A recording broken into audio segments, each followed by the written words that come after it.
Hello everyone, I'm Yudhajit Sharma and today I'll be discussing with you NCERT New versus Old, what NEET 2026 students must know।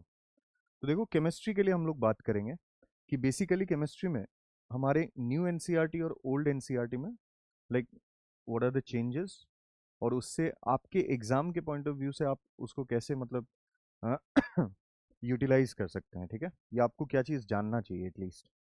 Let's start. सबसे पहले तो देखो old NCERT में 30 chapters थे chemistry के, but as you all know कि 9 chapters have been removed, ठीक है।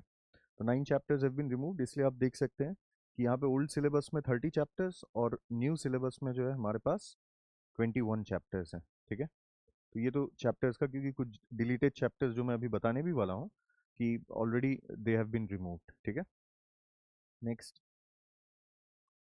अब अगर डिलीटेड चैप्टर्स जो मैं स्ट्रेस कर रहा था उसकी अगर बात करें कि कौन कौन से चैप्टर्स हमारे डिलीट हो चुके हैं, तो मैं आपको बता देता हूँ कि 11 से स्टेट्स ऑफ मैटर हो गया, या फिर एस ब्लॉक हो गया, या फिर हाइड्रोजन हो गया, या फिर एनवायरमेंटल केमिस्ट्री हो गया। तो ये पहले एनसीईआरटी में थे, अभी आपको न्यू एनसीईआरटी में नहीं मिलेंगे। प्लस क्लास 12 में अगर हम लोग देखें, सॉलिड स्टेट हो गया, या फिर सरफेस केमिस्ट्री हो गया, मेटलर्जी हो गया, पॉलीमर्स हो गया, या फिर केमिस्ट्री इन एवरीडे लाइफ हो गया। तो ये सब ऐसे चैप्टर्स हैं जो कि हमारे डिलीटेड पोर्शंस में आते हैं। तो 9 चैप्टर्स मैंने आपको बोला था, 4 आपको क्लास 11 से दिख रहे हैं और क्लास 12 से 5 चैप्टर्स, तो in total 9 have been removed. अब देखो, जब डिलीटेड पोर्शंस की बात कर ली है, तो अब हमारे जो मोस्ट प्रोबेबल टॉपिक्स हैं थोड़ा उस पर भी हम लोग बात कर लेते हैं, जो हमारे लिए बहुत ज़्यादा इंपॉर्टेंट और स्कोरिंग है। जैसे आपको पता है केमिकल बॉन्डिंग, अगर मैं NEET in the recent times 2022 की बात करूं तो 5 questions were asked from chemical bonding. तो आप समझ सकते हो इसका वेटेज कितना ज़्यादा है, ठीक है। और इक्विलिब्रियम में आपको पता है दोनों पार्ट्स आती हैं, केमिकल और आयनिक, जिसमें केमिकल फेयरली बहुत ईजी है, क्योंकि ईजी इसलिए बोल रहा हूँ, ईजी तो मतलब आयनिक भी ऐसा नहीं कि बहुत टफ है, इट्स जस्ट दैट वहाँ पे फॉर्मूलाज बहुत है, लेकिन क्वेश्चन फॉर्मूला बेस्ड ही रहते हैं। तो इक्विलिब्रियम का वेटेज बहुत ज़्यादा रहता है। इलेक्ट्रोकेमिस्ट्री, रिडॉक्स, ये आपको पता ही है, इंटर रिलेटेड है चैप्टर्स, ठीक है, तो ये भी इंपॉर्टेंट है। और ऑर्गेनिक में आईयूपीएसी, जीओसी या फिर आइसोमेरिज्म को भी इंक्लूड करें तो ये सब फेयरली स्कोरिंग टॉपिक्स में आ जाते हैं। अगर इनसे क्वेश्चन आता है तो मतलब सही होना बिल्कुल निश्चित है, ठीक है, मतलब सही होगा ही हमारा क्वेश्चन, तो इतना इजी रहता है ये सब, और बहुत मतलब स्कोरिंग भी है। बाकी पी ब्लॉक की बात करें तो इनऑर्गेनिक में आपको पता है P block, DNF, coordination compounds, ये सब से आप क्वेश्चन एक्सपेक्ट कर सकते हो, जैसा आप केमिकल बॉन्डिंग से एक्सपेक्टेशन रखते हो, ठीक है। बाकी ऑर्गेनिक में alcohol, phenol ether, aldehyde, ketone and carboxylic acid, ये फेयरली अच्छा वेटेज रखते हैं और इनसे क्वेश्चन थोड़ा सा अच्छा भी आता है। लेकिन वही बात है, अगर इनको आप कर पाए तो आपके लिए बहुत ही सही रहेगा, ठीक है। अगर आप ध्यान से पढ़ो तो मेरे हिसाब से क्वेश्चंस डुएबल ही होते हैं, ठीक है। चलो आगे बढ़ते हैं। नेक्स्ट कुछ और मोस्ट प्रोबेबल टॉपिक्स पे आते हैं, जैसे थर्मोडायनेमिक्स हो गया, आपको पता ही है इसका इंपॉर्टेंस कितना ज़्यादा है, फिजिकल केमिस्ट्री में आता है ये। स्ट्रक्चर ऑफ एटम, स्पेशली इसमें आप लोगों को पता ही है कि क्वांटम नंबर्स भी आता है, जो कि कितना ही स्कोरिंग पार्ट है, ये सबको पता ही है।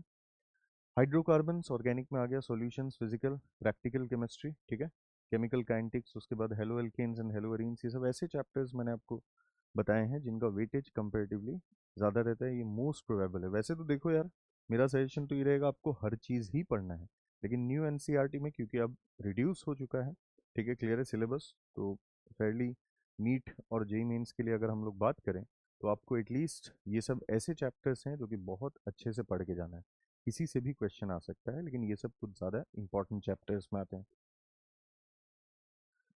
अब देखो, एक बात हम लोग कर लेते हैं, जैसे अगर ओल्ड एनसीईआरटी में आप देखो और न्यू एनसीईआरटी में आप मेरे से डिफरेंस अगर पूछोगे तो मैं आपको बताता हूँ कि new NCERT has been exactly planned with respect to the entrances also, ठीक है।